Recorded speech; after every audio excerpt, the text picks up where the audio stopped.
রাজ্জাক সাহেবের সাথে আমার কোনো স্বার্থ নাই, উনারও আমার কাছ থেকে কোনো স্বার্থ নেওয়া ছিল না। শুধু স্বার্থটা কি আমাদের প্রফেশনালিজম। যদি বলো তবে দূরে কেন থাকো, কি করি আহারে সুন্দরী, জানি না কখন সে মন দিল রে।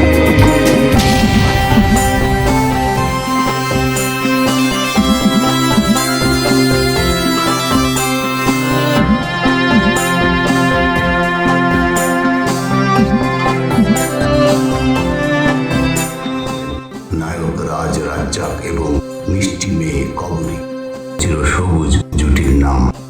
ইউটিউব দর্শকদের জন্য তথ্যবহুল গবেষণামূলক প্রতিবেদন নিয়ে হাজির হয়েছি বন্ধুরা। আমি মোক্তার হোসেন মুক্তি, কণ্ঠশিল্পী, সঙ্গীত শিক্ষক এবং একজন মুক্তিযোদ্ধা। হ্যাঁ বন্ধুরা, আমার চ্যানেলটি সাবস্ক্রাইব করলে, শেয়ার করলে আমি উপকৃত হব। এবং আমার আরও একটি চ্যানেল রয়েছে, যে চ্যানেলটি আমি মনিটাইজেশন পেয়েছি, মুক্তিজ ক্রিয়েশন। সেই চ্যানেলটিতেও আপনারা কবি, শিল্পী, সাহিত্যিক, গায়ক, গায়িকা, নায়ক, নায়িকাদের জীবনী এবং তাদের জীবনের অজানা তথ্যগুলো দেখতে পারেন। হ্যাঁ বন্ধুরা, আমি বৃদ্ধ মানুষ, আমার বাংলা উচ্চারণের ভুল ত্রুটি ক্ষমা করে দেবেন। ভালো লাগে যদি বলো তবে তোমার পাশে রেখো। বাংলা সিনেমার স্বর্ণযুগ, রাজ্জাক কবরী জুটির সেরা কালোজয়ী সিনেমা। বাংলা চলচ্চিত্রের সোনালী যুগের কথা মনে করলে যে দুটি মুখ আমাদের চোখের সামনে সবার আগে ভেসে ওঠে, তারা হলেন নায়ক রাজ রাজ্জাক এবং মিষ্টি মেয়ে কবরী।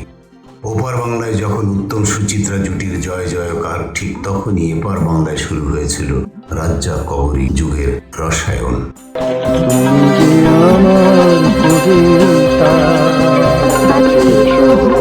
যদি বলো তবে দূরে কেন থাকো, মালা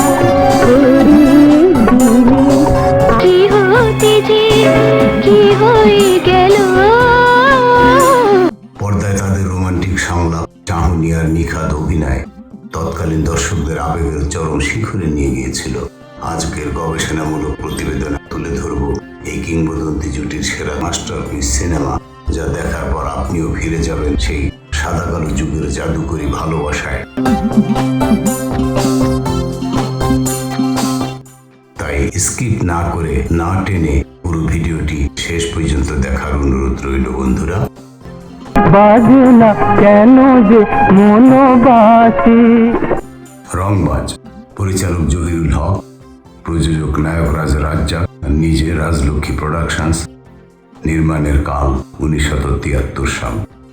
গবেষণামূলক তথ্য, ঢাকাই চলচ্চিত্রের ইতিহাসের মোড় ঘুরিয়ে দেওয়া সিনেমা এটি ঢালিউডের প্রথম পূর্ণাঙ্গ অ্যাকশনধর্মী সিনেমা হিসেবে স্বীকৃত, যেখানে রাজ্জাক তার রোমান্টিক ইমেজ ভেঙে রাজা নামের এক লড়াকু মাস্তানের চরিত্রে হাজির হন এবং বস্তির মেয়ে মালার চরিত্রে অভিনয় করেন কবরী। বেঈমান, 1974 সালের পরিচালক রুহুল আমিন এবং প্রযোজক মোহাম্মদ খসরু, নির্মাণের কাল 1974, কারো মতে 1973-এর শেষের দিকে কাজ শুরু হয়। রাজ্জাক কবরী জুটির অন্যতম ট্রাজিক এবং সুপারহিট ছবি। এর মেলোডিয়াস গানগুলো তখনকার তরুণ প্রজন্মের মুখে মুখে ঘুরত।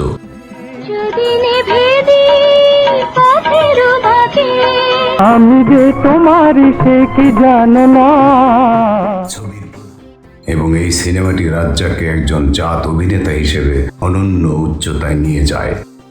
অধিকার 1970 সালে শুরু করা এবং 1975 সালে শেষ হওয়া। পরিচালক সৈয়দ শামসুল হক, প্রযোজক জুপিটার ফিল্মস, নির্মাণের সাল 1970।